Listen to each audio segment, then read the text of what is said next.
Hello and welcome to Slow Night, Ancient Tales. Tonight's story is Lee Hyo-seok's Pomegranate, adapted for easy listening from the original 1936 short story.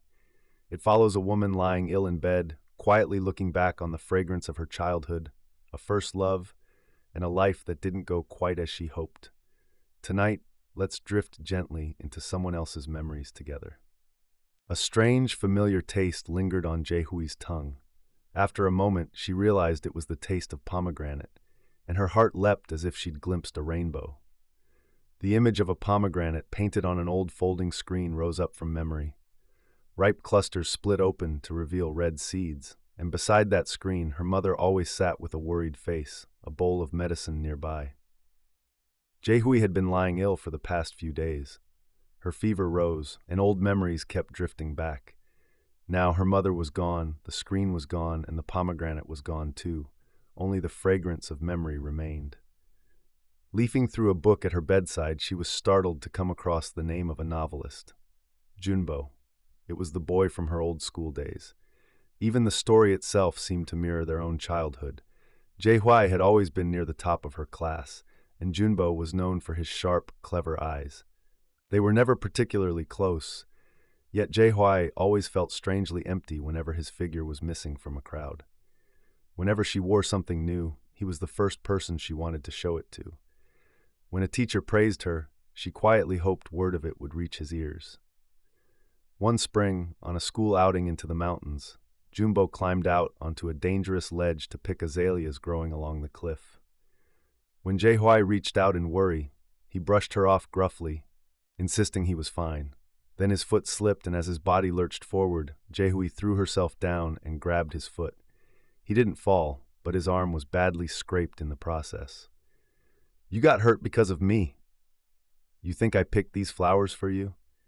His stubborn answer left her both hurt and quietly amused. Not long after, Junbo fell ill and missed even his own graduation ceremony before leaving for Seoul to continue his studies. Jae-hoo wouldn't see any trace of him again until many years later, through this very novel bearing his name.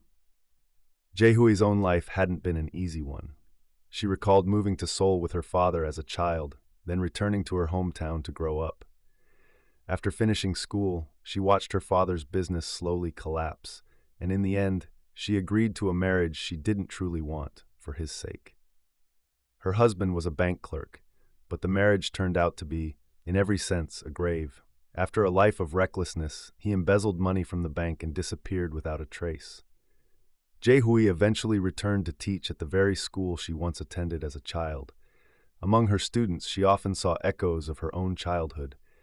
There was a stubborn boy named Gamnam and a kind-hearted girl named Asen. Gamnam was poor and often went without lunch. And strangely, on those days, Asen would go without lunch too. One day, curious, Jae-hoo secretly checked Asen's desk during lunchtime and found that she did, in fact, have her own lunch packed. Yet on the days Gamnam went hungry, Asen quietly chose to go hungry as well. When Jae-hoo asked her why, Asen answered simply, "If Gamnam can't eat, I don't feel like eating either." That evening, walking home, Jae-hoo wept quietly under her blanket. It had been a long time since she'd encountered something so purely good. From that day on, she cherished both children even more, and in that moment, her own childhood came rushing back to her with an ache she hadn't felt in years. Now, having found Junbo's name in a book, Jae-hoo lay in bed once more with fever rising, tear tracks tracing faint lines at the corners of her eyes. Outside, the last thin light of the afternoon fell pale yellow across the window, and her pillow was already damp with tears. That's all for tonight's story.